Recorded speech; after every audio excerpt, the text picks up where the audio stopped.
wanted to show you a quick study on capturing your family capital to pay for college, especially since you're going to be spending that money anyway. You might as well get multiple uses from it. The Federal Financial Aid Form will calculate for you the dollar amount that parents are expected to pay for their adult children's higher education.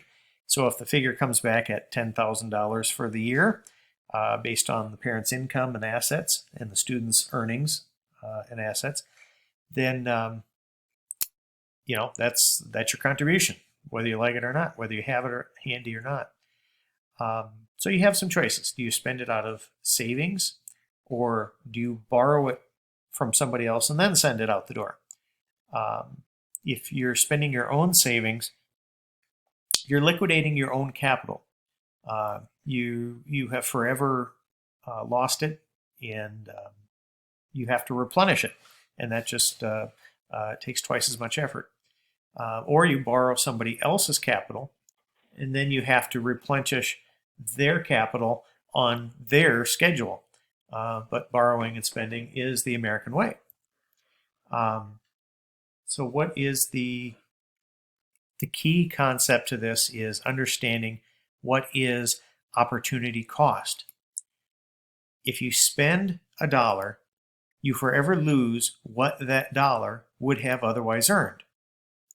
So over the next 4 years, if you earn $50,000, for instance, and that really means you've earned 70 pre-tax in order to get 50 to send off to college, when you send it, you're right back to zero.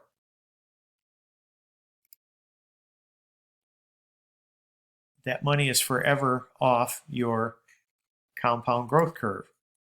But there's a way to capture that so you can retain control of your capital. Because once you earn wages, okay, that's capital. And what you do with it, how you treat it, how carefully you treasure it, dictates how far up the curve you end up going. And the best way to tackle this, I've found, is the infinite banking concept. And in short, it's using good old-fashioned whole life insurance policies, aiming for high cash values, designed properly, issued from mutual life insurance companies.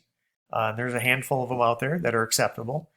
And the policies should be designed by authorized practitioners of the Nelson Nash Institute, like me. And because we've been trained in the life insurance principles, the economic principles of the infinite banking concept.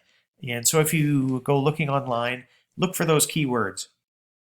There's lots of marketing around it, but you want to find straight shooters with this concept. In a nutshell, the key advantages, you have continuous compounding of your capital, whether or not you access it or use policy loans. You have contractual control over it.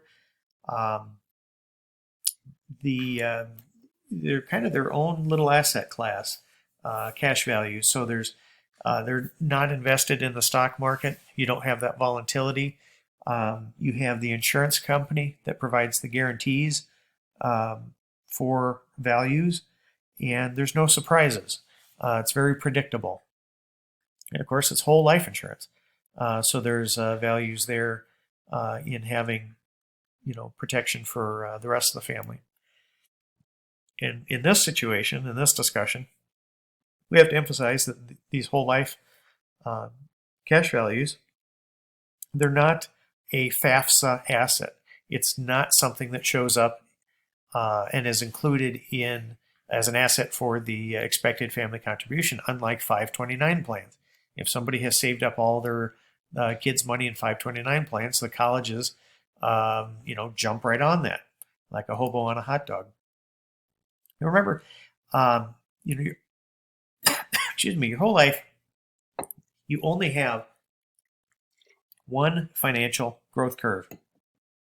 All of your money that you earn or come into contact with fits on that line somewhere. major interruptions like college interrupt that curve. It knocks you down, and it blows a big gap because of exponential growth up at the top. Now, to cover that gap, you have to work harder, take an extra job, or just lower your standard of retirement. You're not going to have enough money at the end, or you're forced to save more, get by without, or worse, take more investment risk, invest in things that you really don't need to.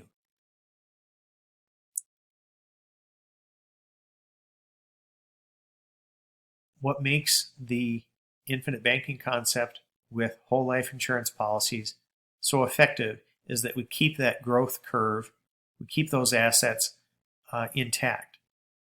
You can control how you replenish your capital. So here, even if we borrowed from our capital reserves in the policies, from the policies, as we pay it back, we're right back on that curve. It's a major contrast to loans from the banks, where we don't receive the benefit of that cash flow, or loans from the federal student loan agencies. We have control over when and how we pay it back. Note the starting point here of these policies and how they end. If you borrow from the bank or liquidate your own savings to make your expected family contribution, you have to either replenish their capital or your capital. And your capital has a cost. You need to prioritize your own capital and get yours growing first. Don't wait until after you've paid back the bank. Otherwise, you're always on this lower curve. Paying cash pushes you off the curve. And to get back on, you have to pay yourself back. You have to bring yourself back up to that level. If you pay yourself back later, if you pay cash now out of savings, and then you actually have the diligence to pay replenish your savings account, you've lost these early years of compounding. And so you have to play catch up even harder. Yeah, and it seems like you're playing twice.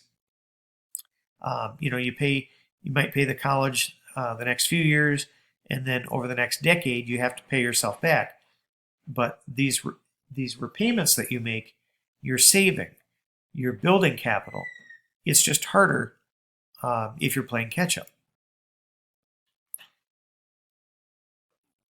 One of the key advantages I mentioned is with the infinite banking concept, your family capital is continuously growing. Note the maroon in this chart. That indicates the cash value of the policies. In these charts, the two of them here show the same policy. On the left, it's not used as collateral for policy loans, but the other one is.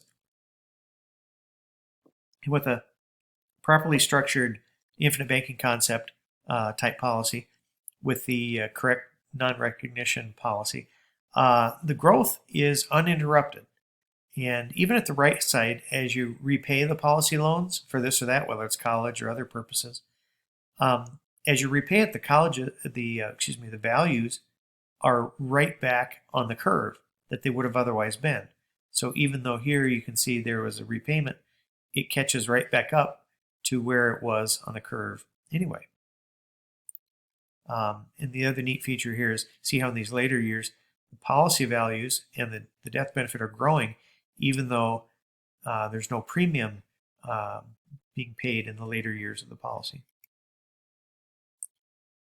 So these cash values replenish either, you pay yourself back either from your earnings, maybe the capital gain on selling the house, an inheritance, big bonus at work. You're in control. This is the warehouse for your wealth now, and you control when it comes in and out of there.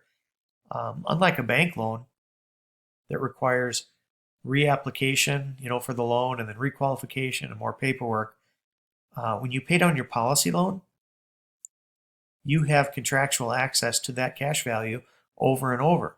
You're in control. You can have multiple loans at the same time, too. Like I say, you're in control. Key feature. And that's a big contrast to loans from the bank or federal student loan agencies, which dictate when you are supposed to pay it back. With structured amortization tables. Take a note at the starting point here.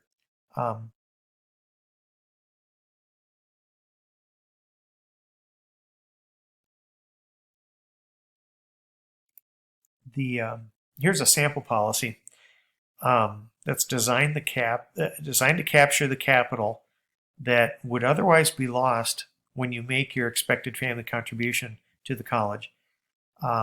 The policy design in these things are very flexible, and in this case, the policy was designed to accept large premium payments over 30 years, if we wanted to. But here we're only going to max fund it the first 10 years, and then lower amounts here, I think 1,800 and then 900, just to put numbers in there. I just want to make a point that here that cash values are growing, even though the premiums paid are very small. So,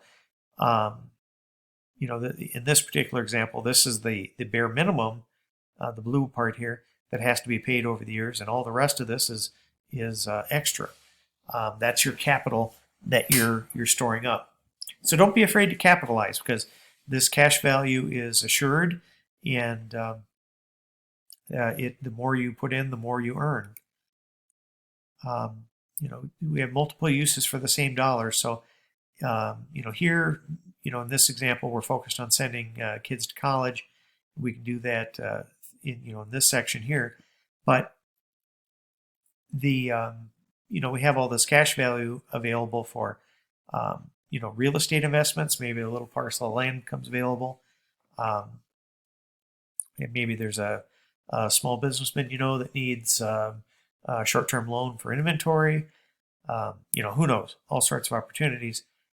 And then in later years, down here toward retirement, we have all sorts of tax-free retirement strategies. So we're getting multiple uses out of that same dollar of premium that we're putting into the policies. You notice so far, I haven't even mentioned death benefit. Actually, death benefit's a big part of the policy. These are life insurance policies, right? So in this case, the green area shows the death benefit. And so you can see over the next 10 years, you have a very high death benefit. And the policy is designed that way so we can put a lot of capital in the early years of the policy, and then very little goes in afterward. But see, that death benefit, it's permanent, and it's growing even though we're not adding a lot of premium. And really, it assures your life work is protected. You need death benefit. You have obligations to your family.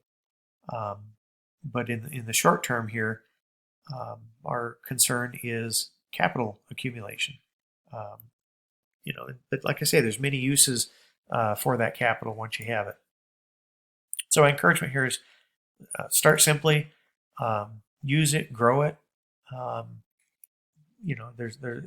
As you use it and understand it, you're going to want to add more policies,